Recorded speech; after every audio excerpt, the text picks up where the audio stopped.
Nem todo projeto ruim vai dar errado no começo. Normalmente, um projeto ruim, ele vai envelhecer mal. Opa, Maíra Arquiteta aqui. E esses dias para trás, uma cliente me procurou para reformular a casa dela, porque ela tinha feito essa casa, já, se eu não me engano, não faz muito tempo, faz uns 5 anos, mais ou menos, que ela fez a casa, só que ela sentiu que a casa envelheceu muito rápido. E realmente, a casa parece que falta alguma coisa, que tá totalmente desconectado dela. E ela falou uma coisa pra mim que doeu, assim, sabe? Ela falou, eu amei essa casa no início, mas hoje eu só tolero ela, eu não gosto, não me sinto eu. E aí é que vem a pergunta que a gente tem que fazer no briefing. Muitos arquitetos não fazem briefing com o cliente, e o briefing não só são perguntas que você vai fazer para o cliente ali, genéricas, não é isso. Você tem que entender, você tem que envolver o cliente. E uma pergunta muito importante que a gente tem que fazer é como que você quer se sentir nessa casa daqui 5, 10, 20 anos. Eu falo 20 anos, mas é um pouquinho exagero, mas tem casa que realmente que ela envelhece 50 anos que ela não parece que é velha. Isso acontece com muitos projetos bons de bons arquitetos.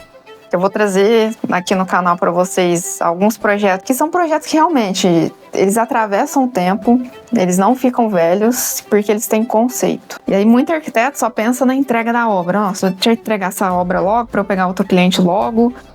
E aqui no escritório a gente mudou muita coisa para atender menos clientes, só que atender com qualidade. Para não ser um escritório de demanda, porque quando a gente faz isso, a gente não tem tempo para pensar no projeto. Então quando a gente pega poucos projetos com qualidade, a gente desenvolve ali emocionalmente com o cliente, saem projetos muito, muito melhores do que se a gente fosse pegar vários e vários clientes que a gente não vai ter tempo literalmente para ter a criatividade para criar um bom projeto. E a arquitetura boa mesmo, ela não é só para agradar o presente no dia da inauguração, daqui um ano, não é isso. A arquitetura boa é aquela que respeita também o futuro. E tem muitos projetos que são bonitos, né? Fala, nossa, que projeto bonito, mas você percebe algo diferente. É que a gente que trabalha com arquitetura, a gente tem uma visão um pouquinho mais aguçada para essas coisas. Mas um cliente leigo, uma pessoa leiga que não trabalha com arquitetura, ela vai olhar uma casa, nossa, que casa bonita, vou comprar ela. Isso acontece demais.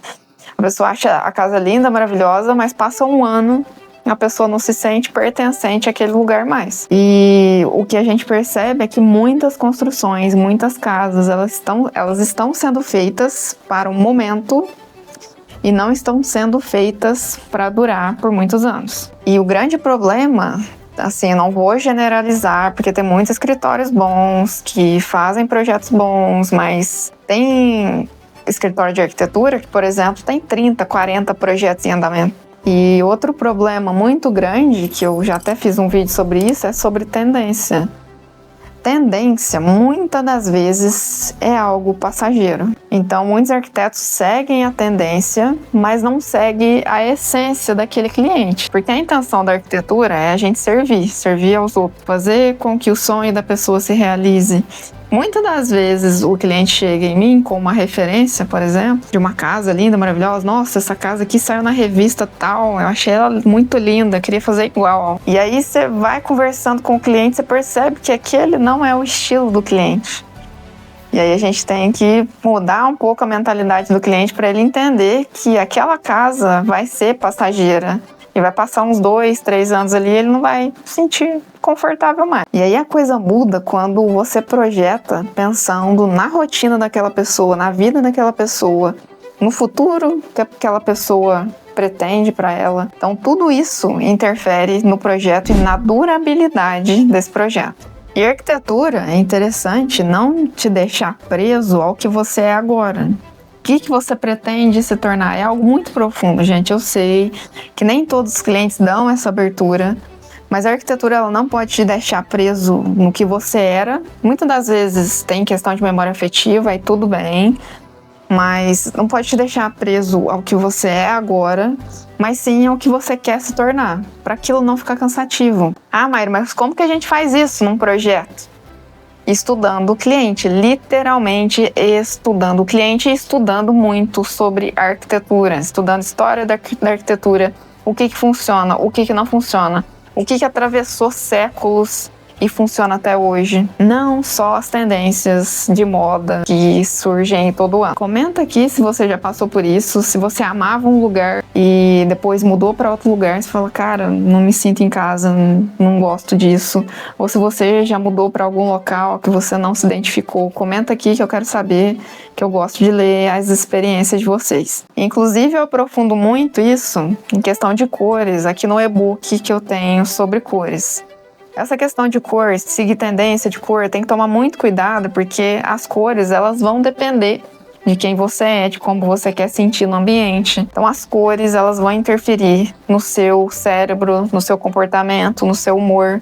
Então, isso é muito sério. E uma pergunta muito inteligente que você pode se fazer, ou se você é arquiteto, fazer para o seu cliente, é o que você quer continuar sentindo aqui depois da novidade, como você quer se sentir depois de que a euforia passar. Porque casa nova, gente, casa nova todo mundo ama, acha maravilhoso, mas a partir do momento que você já começa a pensar, nossa, aqui podia ser diferente, nossa, podia ter pensado assim diferente, já gera uma situação que você não está mais satisfeito com o seu ambiente. E também é muito associado que a longevidade, né, a durabilidade de um ambiente para ele ficar atemporal é a questão dos materiais, né? Mas o que envelhece mal não é nem questão de qual piso que eu vou usar, qual mármore que eu vou usar, e sim a decisão tomada sem um propósito, sem entender o cliente, sem saber o que o cliente gosta. Às vezes nem o cliente sabe do que ele gosta, então por isso que o arquiteto precisa mostrar opções para esse cliente. E isso acontece muito com casas muito grandes, né? Casas de 50 milhões, né? 60 milhões. Às vezes aquela cozinha é tão grande, a casa é tão grande que você quase não consegue encontrar com a pessoa. Às vezes aquele closet é tão grande que você não consegue nem preencher ele, vira um vazio. E a arquitetura, ela não é feita só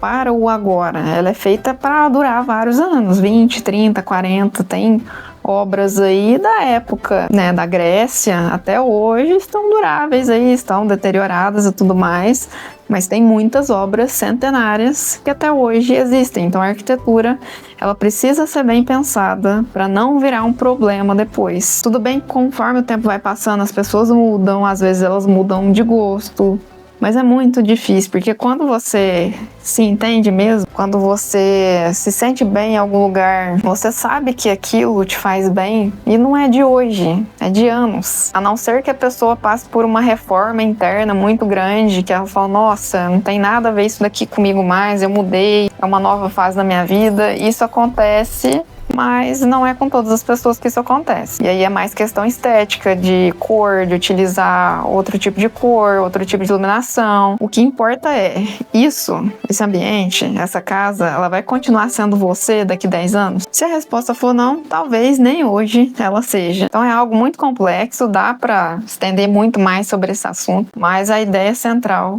é essa: não seguir tendências e seguir literalmente o que o seu coração quer.